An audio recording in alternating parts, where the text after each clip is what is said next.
ಆರೋಪಿ 6 ಮತ್ತು 7 ಪ್ರದೋಷ್ ಇನ್ನೊಬ್ಬ ಆರೋಪಿಯ ಪರ ವಕೀಲರ ಏನು ವಾದ ಮಂಡಿಸಿದ್ರು ಅವ್ರು ನಮ್ಮ ಜೊತೆಗಿದ್ದಾರೆ, ಚಂದ್ರಶೇಖರ್ ಅಂತ. ಅವ್ರನ್ನ ಮಾತಾಡ್ಸೋಣ. ಸರ್, ಇವತ್ತು ಸುಪ್ರೀಂ ಕೋರ್ಟ್ ಏನು ಒಂದು ಆದೇಶ ಕೊಟ್ಟಿದೆ, ನಿಮಗೆ ಬಹಳ ದೊಡ್ಡ ಹಿನ್ನಡೆ ಆಗಿರುವಂತದ್ದು.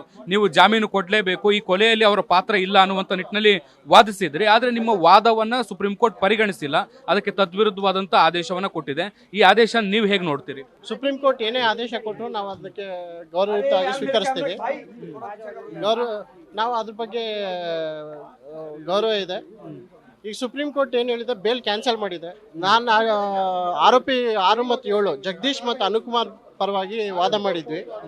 ಜಗದೀಶ್ ಮತ್ತು ಅನುಕುಮಾರ್ ಅವರ ಪಾತ್ರ ಏನಂದ್ರೆ, ಅವ್ರು ಕೊಲೆದಲ್ಲಿ ಮಾಡಿದ್ದಾರೆ ಅಥವಾ ಕೊಲೆ ಮಾಡೋ ಉದ್ದೇಶ ಇತ್ತು ಅಂತಲ್ಲ, ಅವ್ರು ಕರ್ಕೊಂಡ್ಬಂದಿದ್ರು, ಚಿತ್ರದುರ್ಗದಿಂದ ಬೆಂಗಳೂರು ಕರ್ಕೊಂಡ್ಬಂದಿದ್ರು. ನಮ್ದು ವಾದ ಇದ್ದಿದ್ದು ಇಷ್ಟೇನೆ, ಅವ್ರಿಗೆ ಕೊಲೆ ಮಾಡ್ತಾರೆ ಅಥವಾ ಕೊಲೆ ಮಾಡಬೇಕು ಅಂತ ಉದ್ದೇಶ ಇರ್ಲಿಲ್ಲ, ಅಥವಾ ಅವ್ರಿಗೆ ನಾಲೆಡ್ಜು ಇದ್ದಿಲ್ಲ. ಹೀಗಾಗಿ ಅವ್ರಿಗೆ ಬೇಲ್ ಕ್ಯಾನ್ಸಲ್ ಮಾಡೋದು ಬೇಡ ಅಂತ ಕೇಳಿದ್ವಿ.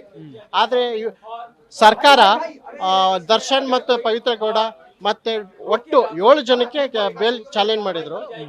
7 ಜನಕ್ಕೆ ಬೇಲ್ ಕ್ಯಾನ್ಸಲ್ ಮಾಡಿದ್ದಾರೆ, ಹೈಕೋರ್ಟ್ ಕೊಟ್ಟಿದ್ದು. ಉಳಿದ ಆರೋಪಿಗಳಿಗೆ ಬೇಲ್ ಚಾಲೆಂಜ್ ಮಾಡಿದಿಲ್ಲ ಸರ್ಕಾರ. ಈಗ ಅದ್ರ ಬಗ್ಗೆ ಏನ್ ತಗೊಂತಾರ ಅದ್ರ ಬಗ್ಗೆ ಗೊತ್ತಿಲ್ಲ. ಬಟ್ ಇವತ್ತು 7 ಜನಕ್ಕೆ ಏನ್ ಮಾಡಿದ್ರು, 7 ಜನಕ್ಕೆ ಕಾಮನ್ ಜಜ್ಮೆಂಟ್ ಮಾಡಿದ್ದಾರೆ, 7 ಜನಕ್ಕೆ ಬೇಲ್ ಕ್ಯಾನ್ಸಲ್ ಮಾಡಿದ್ದಾರೆ. ಇದರ ರಿವ್ಯೂ ನೀವು ಏನಾದ್ರು ಹೋಗ್ತೀರಾ? ಯಾಕಂದ್ರೆ ಕಾಮನ್ ಜಡ್ಜ್ಮೆಂಟ್ ಆಗಿರೋದ್ರಿಂದ ನೀವು ಹೇಳ್ತಿದ್ರಿ ಕೊಲೆಯಲ್ಲಿ ನಮ್ಮ ಪಾತ್ರ ಇಲ್ಲ ಅಂತ. ಸೊ ಹೀಗಾಗಿ ನೀವು ರಿವ್ಯೂ ಹೋಗುವಂತ ಸಾಧ್ಯತೆ ಇದೆಯಾ? ಇಲ್ಲ, ರಿವ್ಯೂ ಏನೋ ಹಾಕೋ ಪ್ರಶ್ನೆ ಇಲ್ಲ. ಯಾಕಂದ್ರೆ ರಿವ್ಯೂ ನಾರ್ಮಲಿ ಕನ್ಸಿಡರ್ ಮಾಡೋದಿಲ್ಲ ಸುಪ್ರೀಂ ಕೋರ್ಟ್. ರಿವ್ಯೂ ಏನು ಹೋಗೋದಿಲ್ಲ. ಬಟ್ ಕಾನೂನು ಇದ್ದೇ ಇರುತ್ತೆ.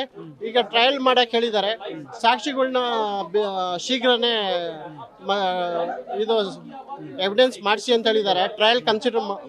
ನಿಮ್ಮ ಆರೋಪಿಗಳು ಯಾವಾಗ ಸರೆಂಡರ್ ಆಗ್ತಾರೆ ಸರ್? ಈಗ ಸರೆಂಡರ್ ಆಗೋ ಅಂತ ಹೇಳಿಲ್ಲ. ಅವ್ರು ಏನ್ ಹೇಳಿದ್ದಾರೆ, ಅಧಿಕಾರಿಗಳಿಗೆ ಶೀಘ್ರನೇ ಕಸ್ಟಡಿಗೆ ತಗೋಬೇಕು ಅಂತ ಆರ್ಡರ್ ಮಾಡಿದ್ದಾರೆ. ಸೊ ಈಗ ಅಧಿಕಾರಿಗಳು ಏನ್ ಮಾಡ್ತಾರೆ ಅದು ಅವ್ರಿಗೆ ಬಿಟ್ಟಿದ್ದು. Thank you.